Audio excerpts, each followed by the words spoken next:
Hello friends, today we are going to discuss aphorism number 35 to aphorism number 52.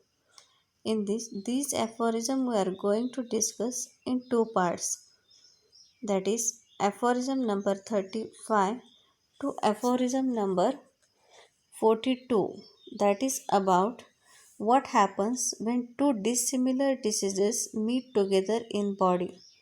This will be explained in part 1.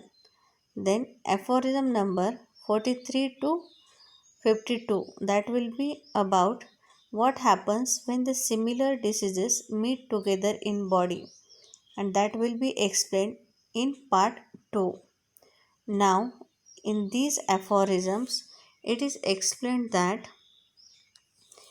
in these aphorisms Hanuman quotes instances from his observations on natural diseases and their cure brought about naturally in support of the justability of the homeopathic mode of drug employment. As this is about what happens the two diseases meet together, that it may be a natural disease, or it may be a artificial disease, or it may be a weaker natural disease, or it may be a stronger natural disease. When these diseases meet together in body, that what happens in the body, that is in aphorism number 35 to 43 we are going to discuss, that is what happens when these two dissimilar diseases meet together in body. In this, we started with the aphorism number 35. In these aphorisms, these are the aphorisms that are related to the dissimilar diseases.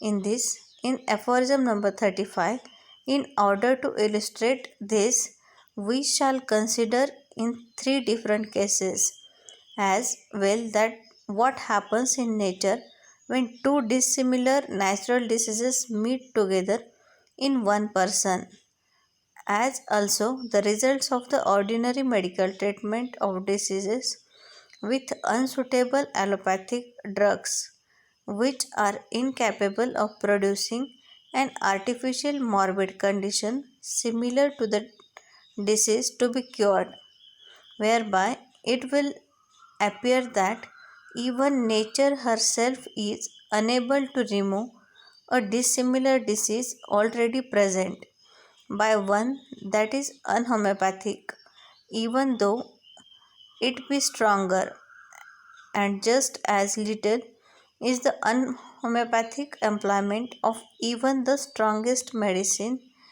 ever capable of curing any disease whatsoever. So, what is explained in this aphorism, that is aphorism number 35. In this, Dr. Hanuman wants to explain about, that is what happens when the two dissimilar diseases meet together in body.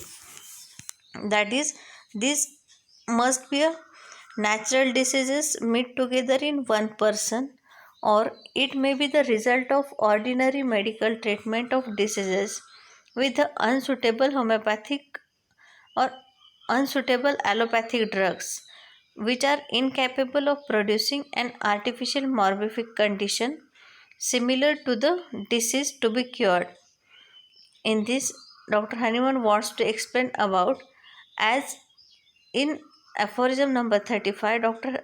Hanuman explained, nature herself can't cure a prior existing disease by the accession of a new dissimilar disease, be it ever so strong. That is, in aphorism number 34, Dr. Hanuman explained about, that is, even nature herself cannot cure a prior existing disease.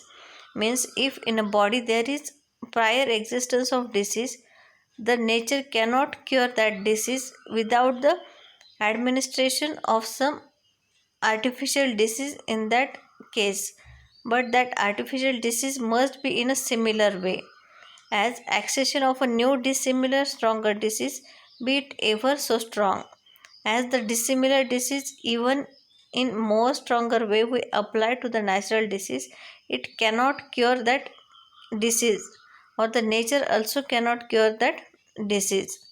So, in order to explain this fact in the following three conditions, Dr. Hahnemann is explaining about what happens in nature when two dissimilar diseases meet together in one living being.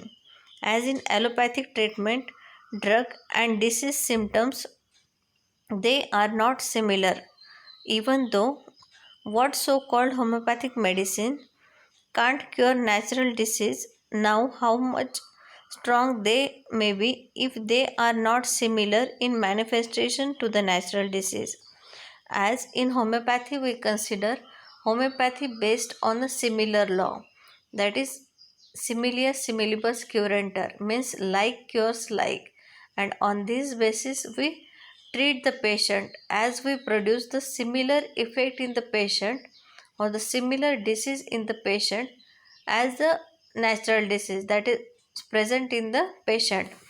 In patient there is presence of natural disease, and that natural disease, when we give the medicine in a similar way, means give the homeopathic medicine in similar way, that medicine can cure that natural disease, but when they are in similar way. But when we select the remedy which is not in similar way or which is dissimilar in nature, even though this is homeopathic medicine, that homeopathic medicine cannot cure that case. In the same way, we consider in allopathy also. In allopathy, we give the medicine, that medicine produces a dissimilar effect, means which is not similar to that disease conditions. Hence, in allopathy, we consider that there is no cure occurred in the patient, means there is only some suppression or palliation of that symptoms.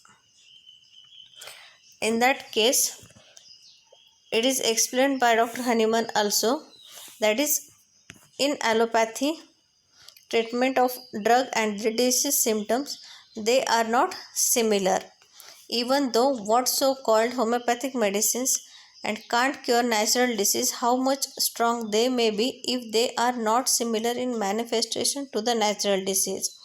In the same way, when homeopathic medicine which is not similar to the natural disease, that medicine cannot cure the natural disease.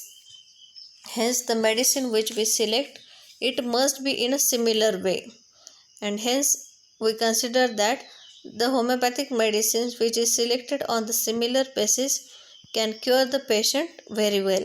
That is explained in aphorism number 35. That is about the natural disease and the artificial disease.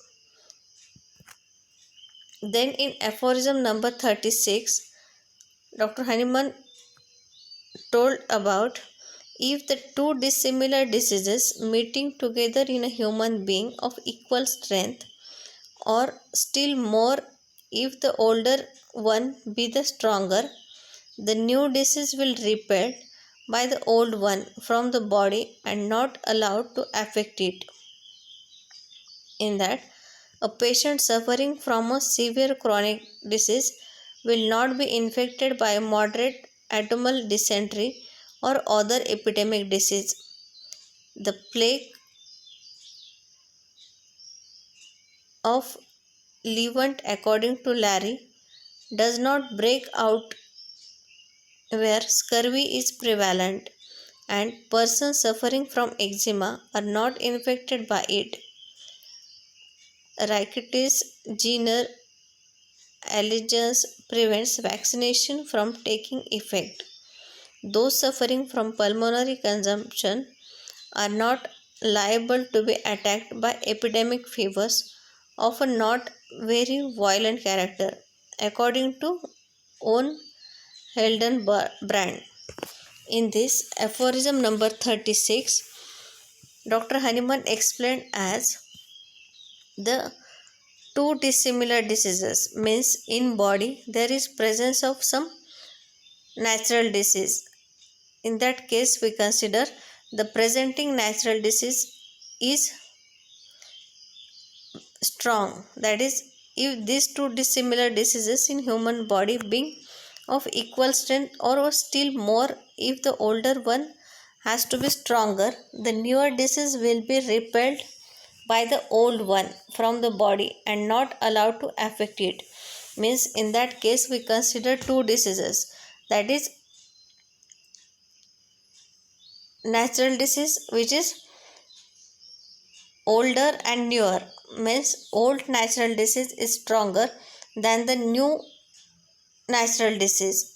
In that case, if the old natural disease is weaker than stronger than the new natural disease, in that case the old natural disease can repel that new natural disease. Means when old disease that is present in the body, it is strong, that strong disease can repel the new disease.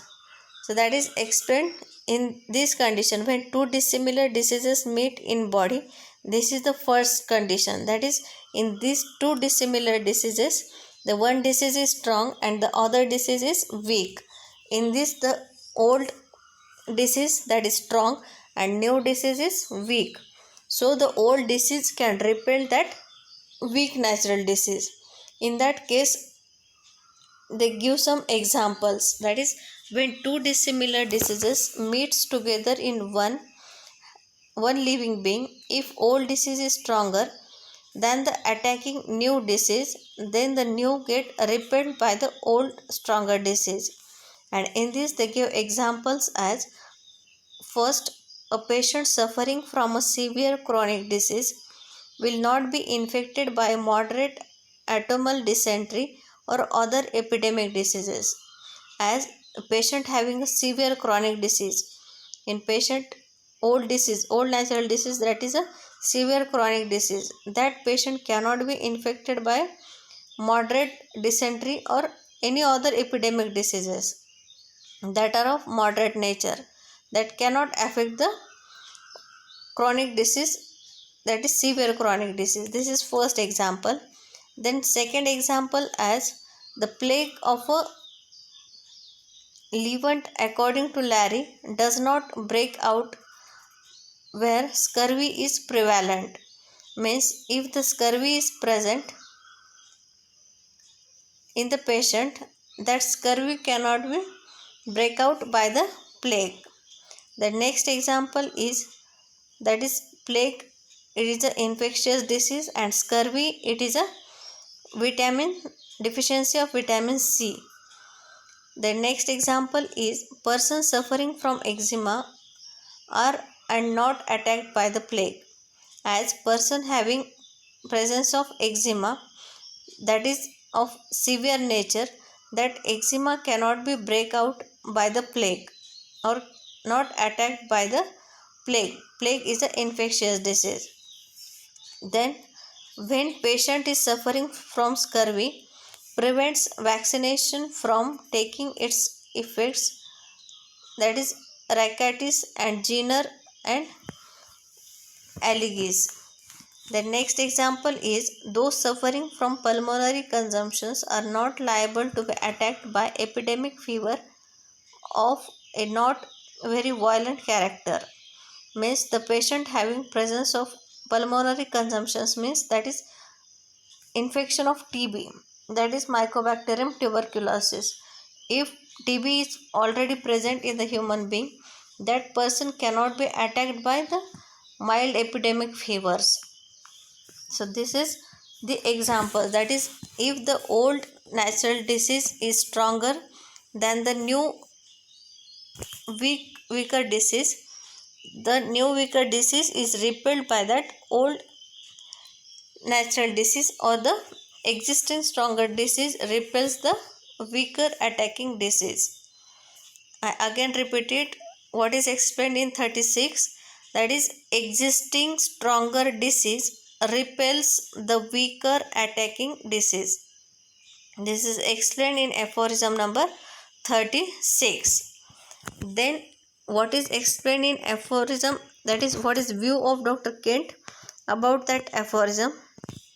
In his lecture Dr. Kent also gives various examples, that is protection from epidemics occurs in person who have vigorous strong immunity, and also a second group of persons consumption diabetes last stage of bright disease as the repel the epidemic disease.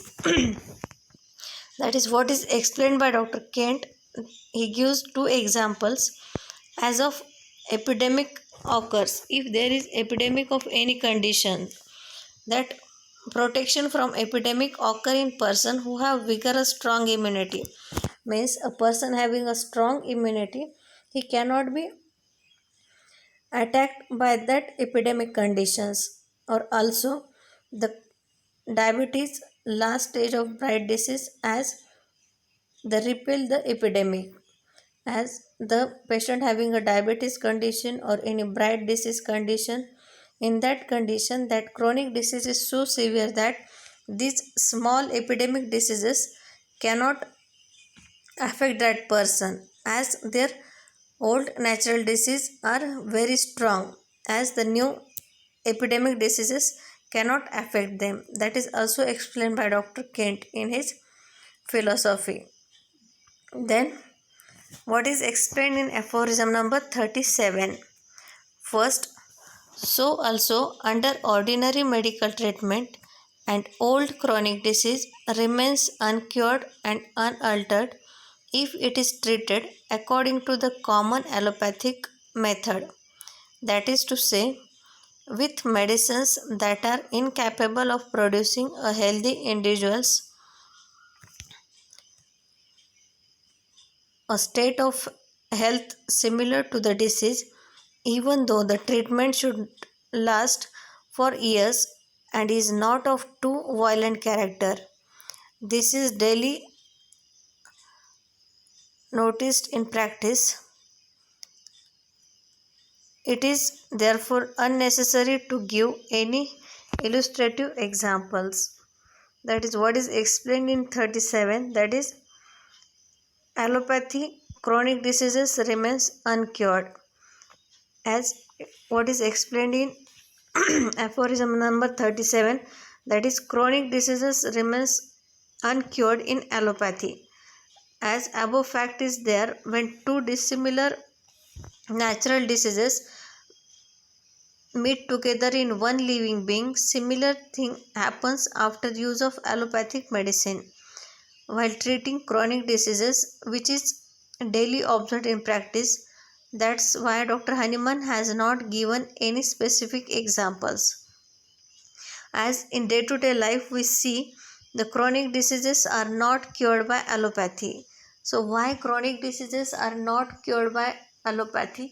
As in allopathy, that produces a dissimilar disease effect, means the already presenting disease is so severe, and after giving the allopathic medicine, that is dissimilar to that chronic disease, as it may be in some case weaker, and that dissimilar disease cannot cured by that allopathic medicine, and it produces a dissimilar effect in the patient.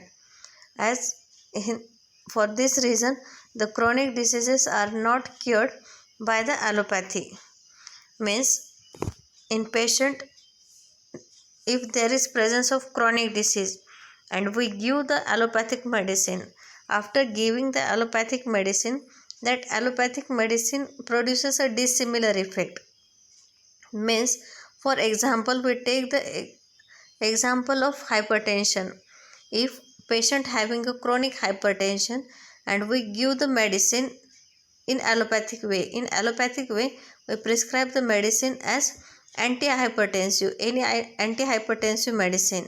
After giving the antihypertensive medicine, that antihypertensive medicine produces a dissimilar effect, that is the patient having hypertension and it produces a antihypertensive mechanism, that is it can reduces the wants to reduces the hypertension. For that condition it produces a dissimilar effect, and that dissimilar effect causes only the palliative mode of treatment, and for this reason there is no permanent cure that causes in the allopathy.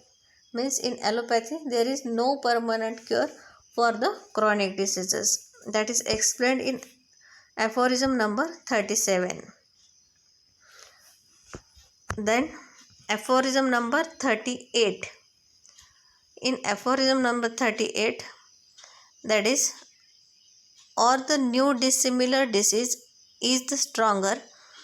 In this case, the disease under which the patient originally labored, being the weaker, will be kept back and suspended by the accession of the stronger one until the latter shall have run its course or been cured, and then the old one reappears uncured. In this condition, in this aphorism, Dr. Hahnemann explained the second condition. That is, we see when two dissimilar diseases meet together in body.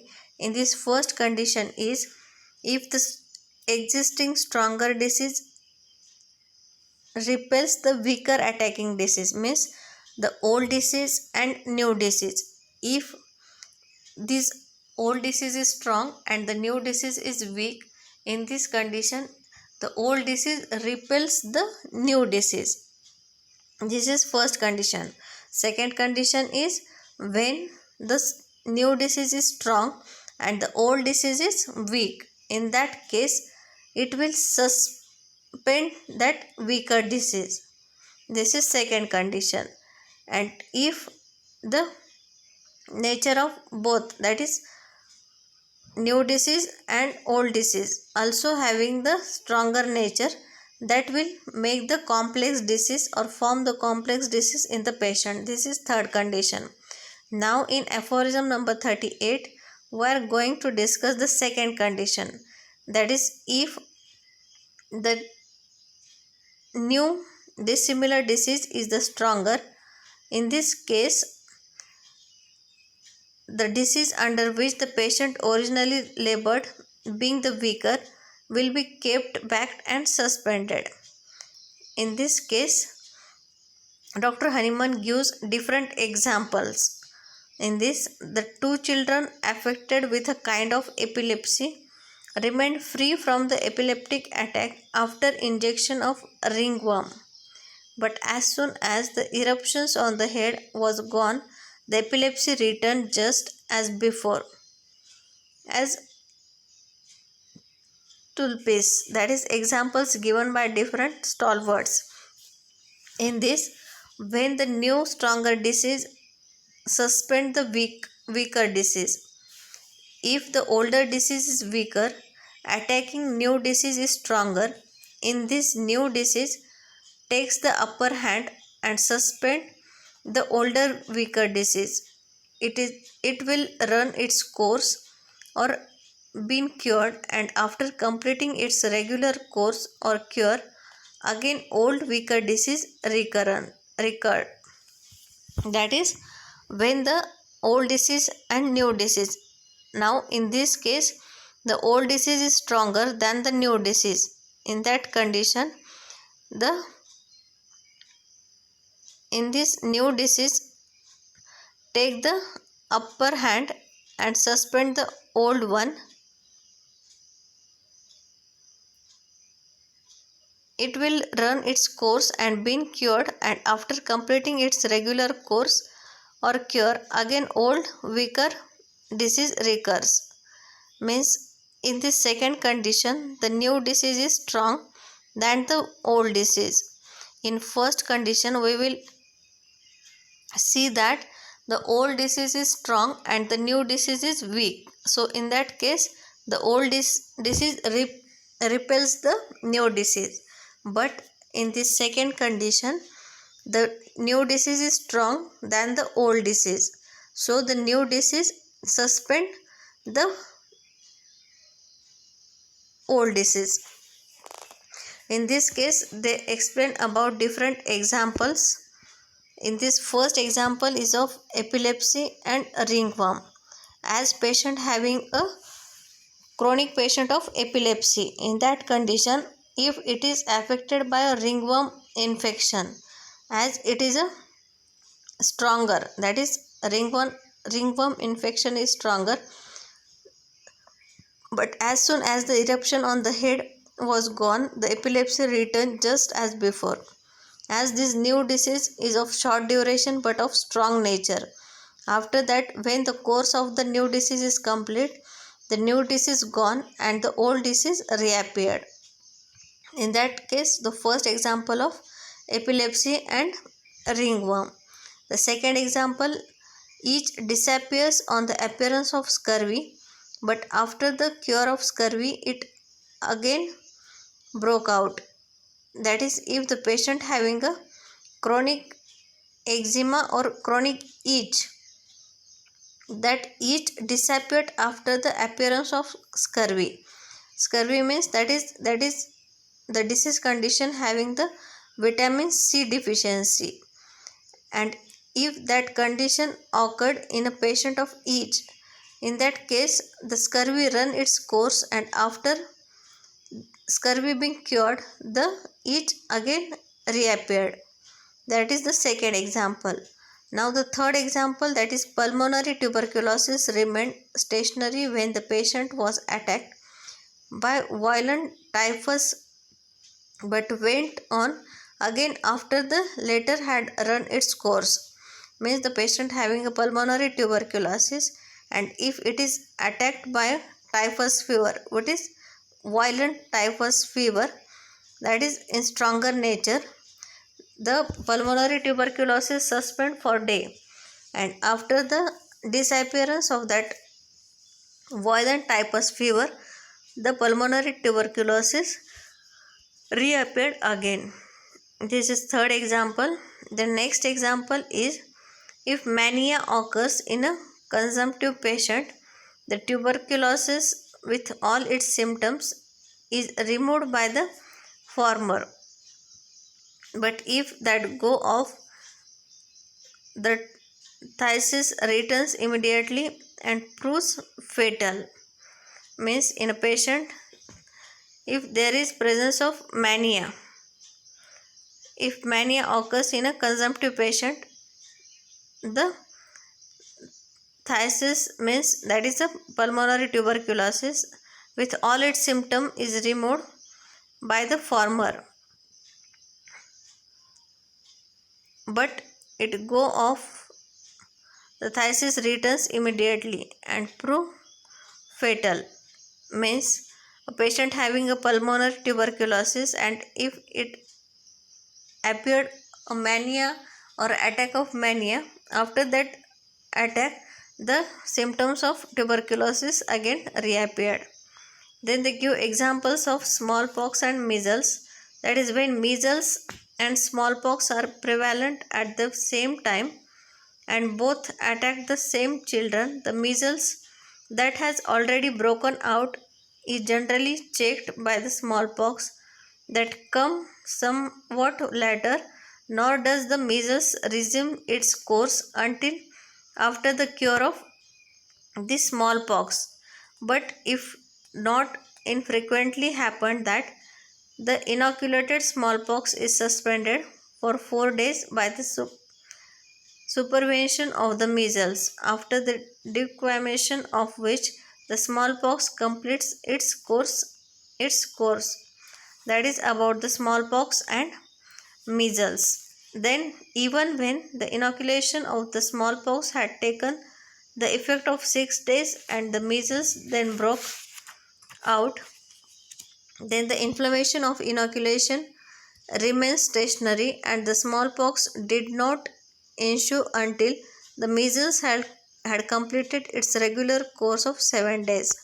That is, these are the different examples regarding the when the two dissimilar diseases, that is, if the new natural disease is stronger than the old natural disease, that what happens in that cases. So these are the different examples. They give examples of measles and cowpox also, smallpox and measles also,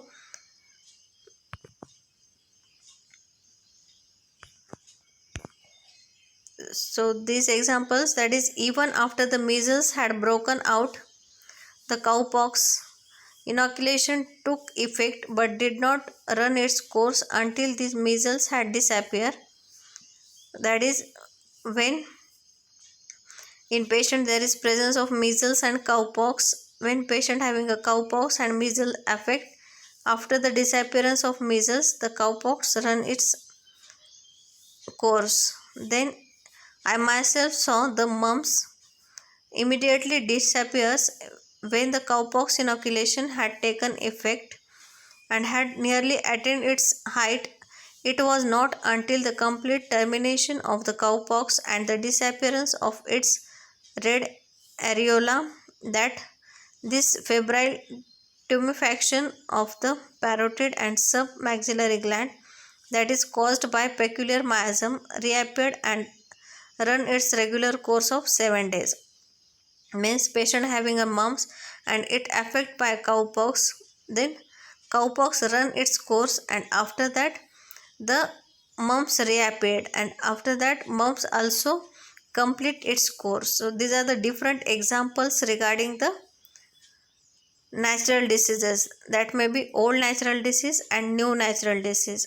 As new natural disease is stronger than the old natural disease, in that case the new natural disease suspend the old natural disease. This is the second case or the second condition when the two dissimilar diseases meet together in body or a human being.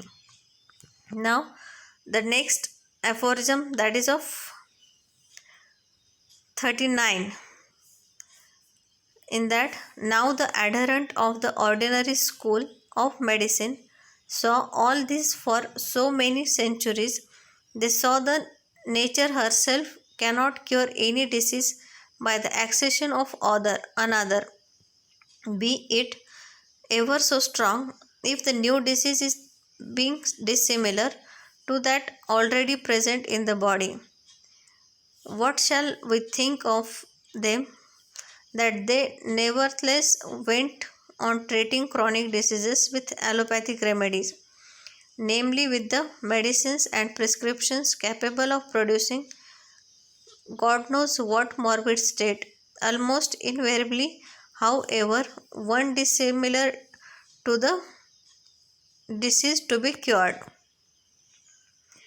In this, and even though physician did not hesitate to observe nature attentively, the miserable results of their treatment should have taught them that they were pursuing an inappropriate, a false path.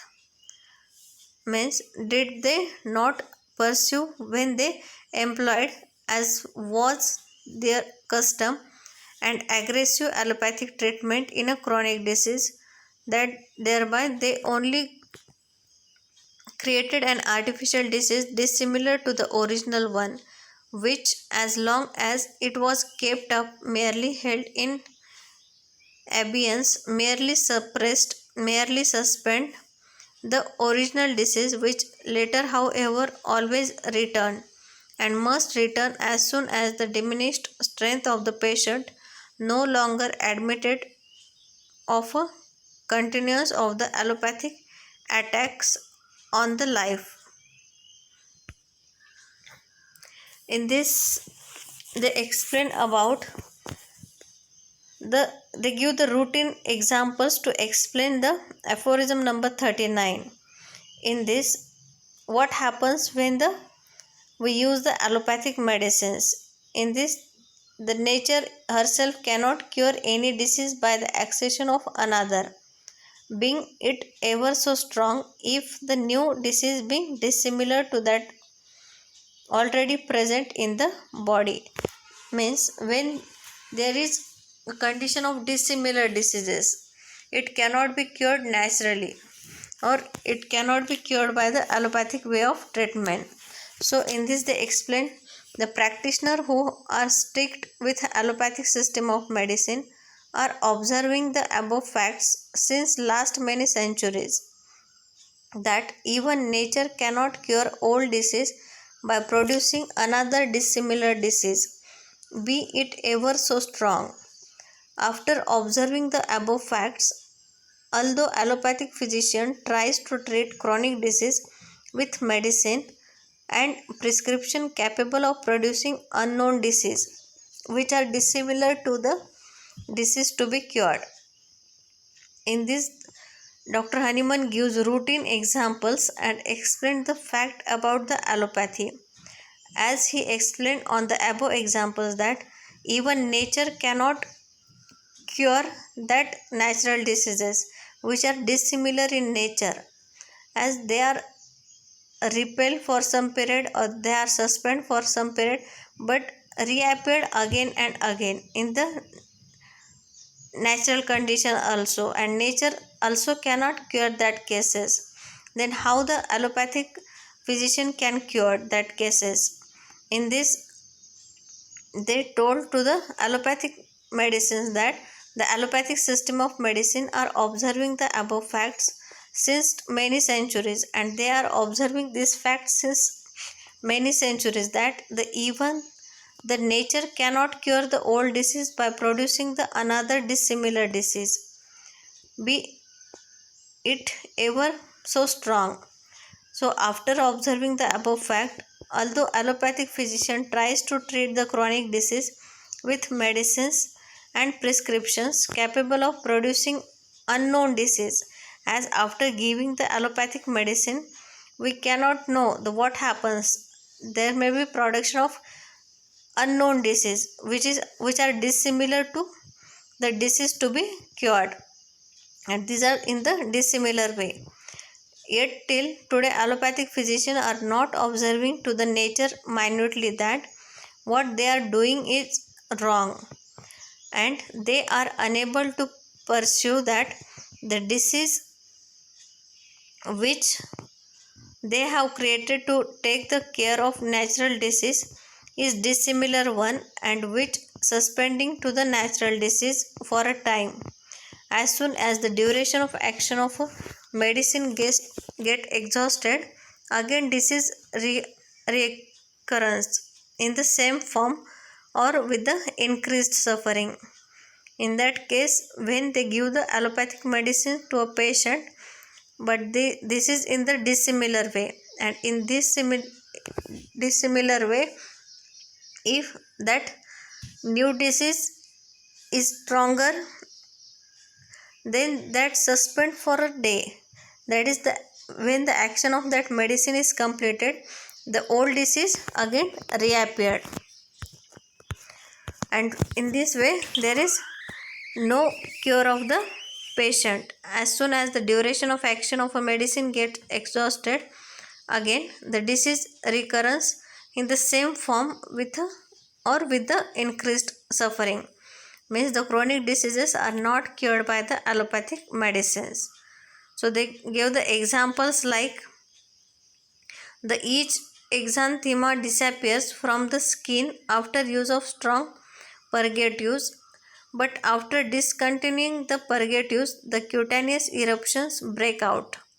Now, in this aphorism, that is in aphorism number 39, they gave day-to-day examples, that is examples of routine life. In this, the first example gave as the each exanthema disappears from the skin after use of strong purgatives, but after discontinuing the purgatives, the cutaneous eruption break out.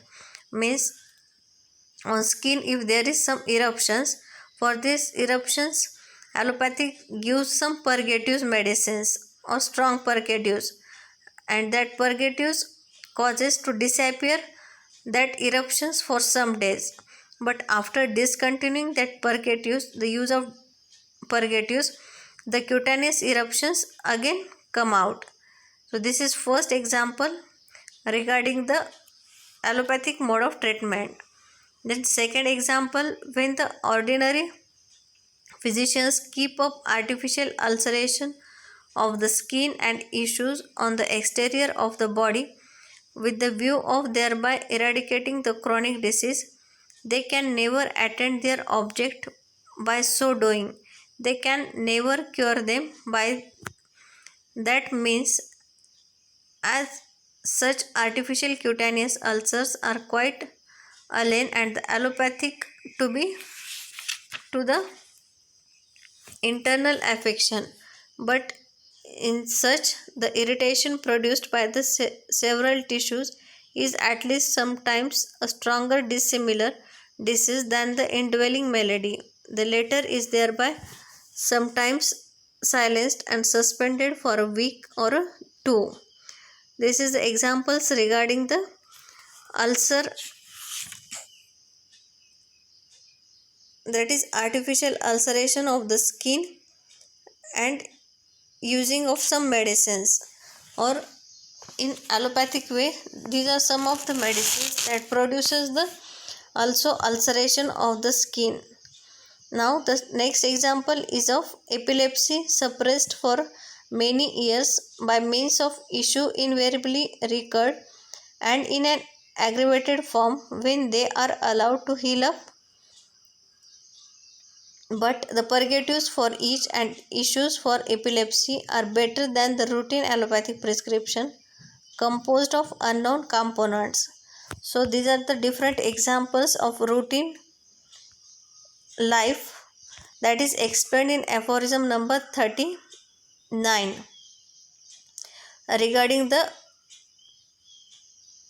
allopathic mode of treatment. As allopathic mode of treatment produces a dissimilar disease in the body, hence these diseases are not cured by the allopathic way of treatment. Now in aphorism number 40. In aphorism number 40, Dr. Hahnemann explained as, or the new disease after having long acted on the organism at length joins the old one that is dissimilar to it and forms with it a complex disease, so that each of them occupies a particular locality in the organism, namely the organs peculiarly adapted for it, and as it were only the place specially belonging to it, whilst it leaves the rest to the other disease that is dissimilar to it. In this aphorism number 40, they explain about the formation of complex disease. Thus, a syphilitic patient may become psoric and vice versa. As two diseases dissimilar to each other, they cannot cure one another.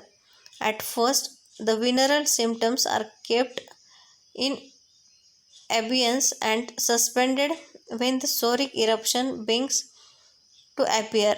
In course of time, however, as the syphilis is at least as strong as the psora, the two join together, that that is each involves those parts of the organism only which are most adapted for it, and the patient is thereby rendered more diseased and more difficult to cure.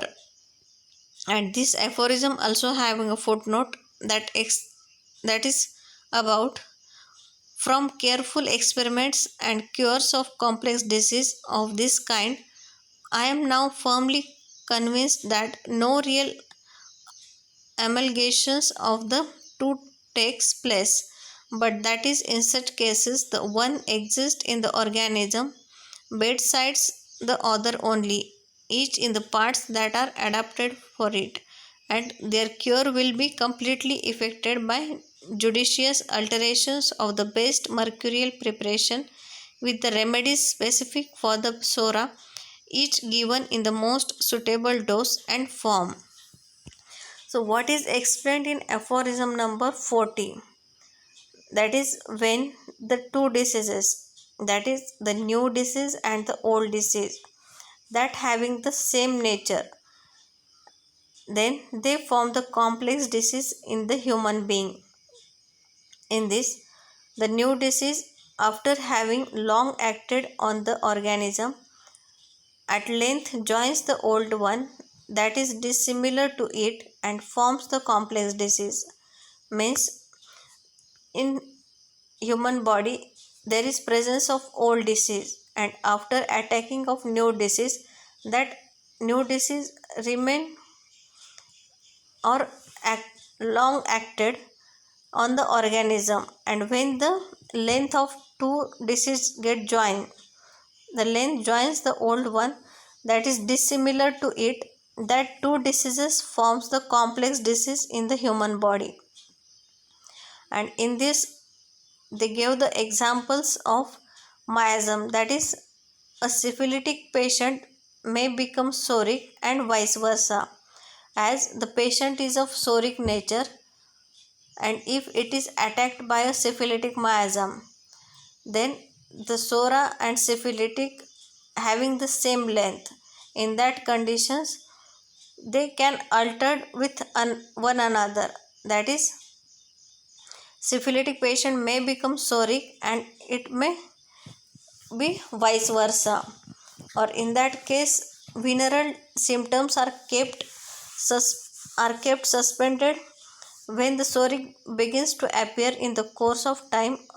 However, they join together, as both the venereal symptoms are kept suspended as of syphilitic miasm. Means syphilitic miasm gets suspended for some days when the psoric begins to appear in the course of time, and however they join together and they take their place.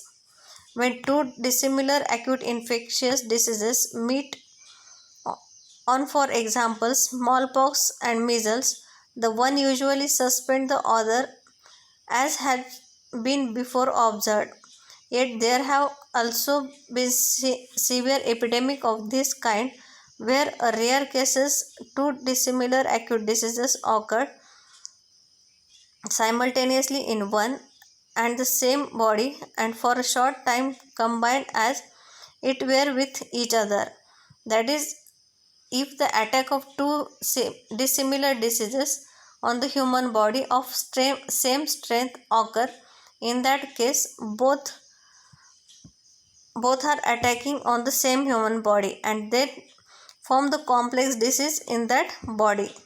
That is, they gave the examples of smallpox and measles, as two dissimilar acute diseases occur simultaneously in one and the same body, and for a short time combined as it were with each other, as they both come with each other and form the complex disease in the body. Then, during an epidemic in which smallpox and measles were prevalent at the same time among 300 cases, there was yet one single case where both these dissimilar disease in one individual. That is, they gave the example of again smallpox and measles regarding the ratio of patients. Then simultaneous occurrence of smallpox and measles were witnessed. In that case, they explained about the when two dissimilar diseases of same nature meet together in body, they form the complex disease. That is very well explained about the by taking the example of miasm. That is, thus the syphilitic patient may become psoric and vice versa. As two diseases dissimilar to each other, they cannot cure one another, as they cannot remove one another or cannot cure one another. At first, the venereal symptoms are kept in abeyance and suspended when the psoric eruption begins to appear in the course of time. However, as the syphilis is at least as strong as the psora, the two join together, and that each involves those parts of the organism only which are most adapted for which. Means, if the part having the psoric nature, that affects by the psoric miasm, and the parts that is related to the syphilitic miasm that are affected by the syphilitic miasm, and the patient thereby rendered more diseased and more difficult to cure, and these are the most difficult cases to be cured, that is of complex disease, when the two disease condition of dissimilar character situated in a one human being and that form the complex disease, and these are the most difficult cases to be cured. And that also having a footnote for the aphorism number 40. Then in regarding the aphorism number 40, Dr. Kent explained in treating these complex disease, last group of symptoms should be removed first, then go to next. Regarding the aphorism number 40 or regarding the complex disease, Dr. Kent explained as in treating these complex diseases, last group of symptoms should be removed first and go to the next. Means we have to go from periphery to center. They must disappear in the reverse order of their coming, as if put on in layers, one piled upon the another. That is, we have to go in the reverse way of appearance of symptoms. The first to appear, last to go. They must disappear in the reverse order of their coming. That is explained about Dr. Kent regarding the complex disease. Then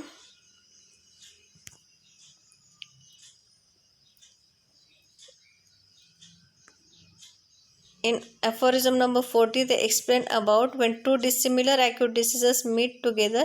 They gave the examples. We will explain it.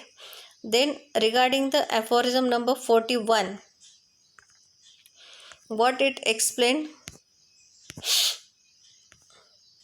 much more frequent than the natural diseases, associating with and complicating one another in the same body, are the morbid complication resulting from the art of ordinary practitioner, which the inappropriate medical treatment, the allopathic method, is apt to produce by the long continued employment of unsuitable drug. In this, when the natural disease and artificial disease meet together in body, they form the complex disease. But when they are of dissimilar nature to the natural disease which it is proposed to cure, there are then added by the constant repetition of the unsuitable medicinal agent the new, often very tedious, morbid condition corresponding to the nature of this agent in the sixth edition, which might be anticipated from the peculiar powers of the drug. This gradually coalesces with the complicate the chronic malady which is dissimilar to them, which they were unable to cure by similarity of action, that is homeopathically, adding to the old disease a new dissimilar artificial malady of a chronic nature, and thus gives the patient a double place of the single disease, that is to say, render him much worse and more difficult to cure, often quite uncurable. Many of the cases for which advice is asked in medical journal, as also the records of other cases in medical writings, assessed the truth of this. In this, Dr. Kent explained about drug poisoning as referred here are not only produced by crude drugs in oversensitive patients, potentized remedies may also cause this. It acts like an acute miasm. Various examples of persons are given who suffer from bad effects of laxative sulfur. When a patient is hypersensitive, avoid the use of higher potencies, that is use of 30 and 200. That is the view of Dr. Kent regarding the use of medicines. That is, if natural disease and artificial disease, what we produce in the body, is of dissimilar character, that may produce the complex disease also. In aphorism number 40, we see about the natural diseases.